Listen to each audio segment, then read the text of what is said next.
Rekomendasi Ombudsman. Rekomendasi Ombudsman adalah kesimpulan, pendapat, dan saran yang disusun berdasarkan hasil investigasi Ombudsman kepada atasan terlapor untuk dilaksanakan dan atau ditindaklanjuti dalam rangka peningkatan mutu penyelenggaraan administrasi pemerintahan yang baik. Terlapor dan atasan terlapor wajib melaksanakan rekomendasi Ombudsman.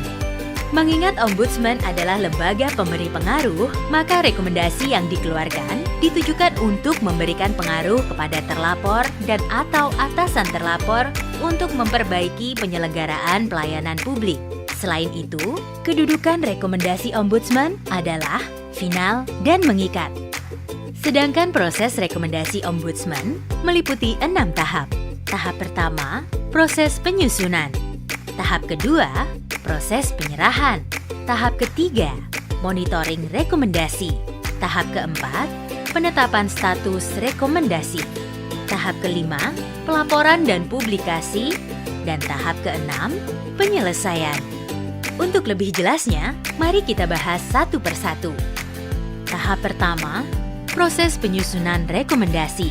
Rangkaian proses pembentukan rekomendasi yang dimulai pada saat adanya keputusan bahwa laporan akan ditindaklanjuti dengan rekomendasi dan berakhir pada saat dokumen rekomendasi siap untuk diserahkan kepada terlapor.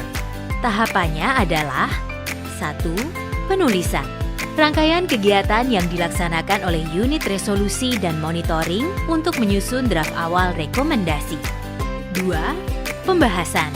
Rangkaian kegiatan yang berupa menggalang saran, masukan, dan koreksi guna penyempurnaan draft awal rekomendasi. 3. Persetujuan. Rangkaian kegiatan untuk memperoleh persetujuan pleno pimpinan Ombudsman terhadap draft rekomendasi menjadi rekomendasi. 4. Pengadministrasian. Rangkaian kegiatan pengadministrasian dokumen rekomendasi dan ringkasan rekomendasi. Tahap kedua, proses penyerahan rekomendasi, yaitu rangkaian kegiatan untuk memastikan dokumen rekomendasi diterima oleh penerima rekomendasi untuk dilaksanakan.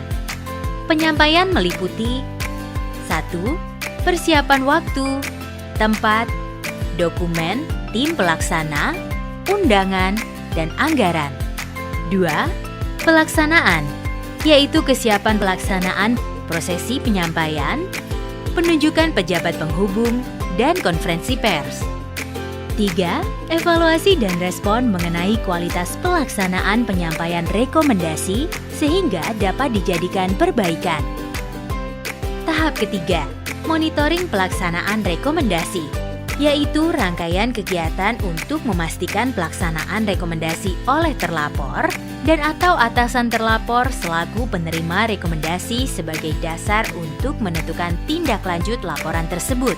Ditutup bila dilaksanakan semua isi rekomendasi oleh terlapor dan atau atasan terlapor dan pelaporan kepada DPR dan Presiden, serta publikasi apabila atasan terlapor tidak melaksanakan rekomendasi tanpa alasan yang patut.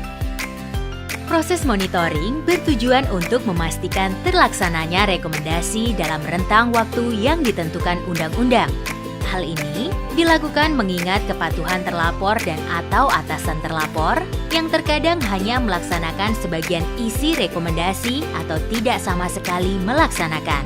Bentuk kegiatannya adalah 1. Monitoring tahap 1. Kegiatan pemantauan pelaksanaan rekomendasi dalam jangka waktu 60 hari kerja sejak rekomendasi disampaikan. Dapat berupa permintaan informasi berkala, memeriksa informasi dari pelapor atau masyarakat atau media massa dan lain-lain dan dilakukan telaah hasilnya. 2. Monitoring tahap 2.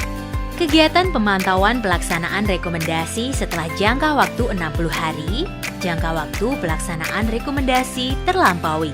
Dapat berupa permintaan keterangan tertulis secara langsung, pemeriksaan lapangan, dan lain-lain, serta dilakukan telaah hasilnya.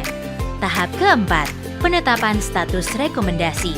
yaitu rangkaian kegiatan setelah dilakukannya monitoring rekomendasi berupa penyusunan laporan akhir hasil monitoring untuk menetapkan status pelaksanaan dan ditetapkan dalam rapat pleno pimpinan Ombudsman Republik Indonesia. Bentuk kegiatannya adalah 1. Penyusunan laporan akhir hasil monitoring. Penyusunan laporan yang berisi uraian hasil pemeriksaan, kesimpulan hasil monitoring, dan usulan tindak lanjut untuk ditetapkan dalam rapat pleno pimpinan Ombudsman Republik Indonesia. 2. Penetapan status pelaksanaan rekomendasi Ombudsman. Pimpinan Ombudsman melakukan pembahasan penetapan status rekomendasi berdasarkan laporan akhir hasil monitoring dalam rapat pleno pimpinan Ombudsman dan dibuktikan dengan tanda tangan Ketua Ombudsman pada laporan akhir hasil monitoring.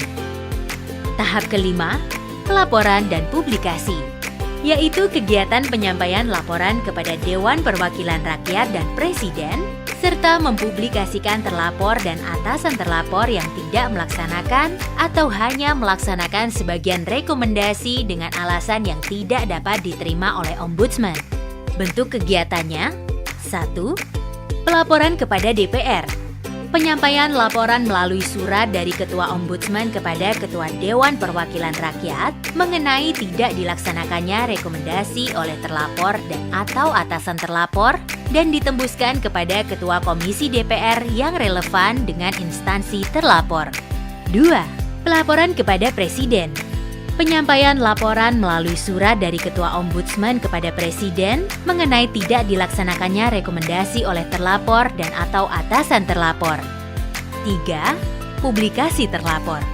Pengumuman oleh Ombudsman kepada masyarakat mengenai tidak dilaksanakannya rekomendasi oleh terlapor dan atau atasan terlapor. Dan tahap keenam adalah penyelesaian laporan setelah rangkaian kegiatan rekomendasi, yaitu kegiatan akhir dari rangkaian proses rekomendasi dan penyelesaian laporan yang telah dilaksanakan seluruhnya sesuai dengan tugas, fungsi, dan kewenangan Ombudsman berdasarkan peraturan perundang-undangan yang dilakukan dengan menutup laporan masyarakat.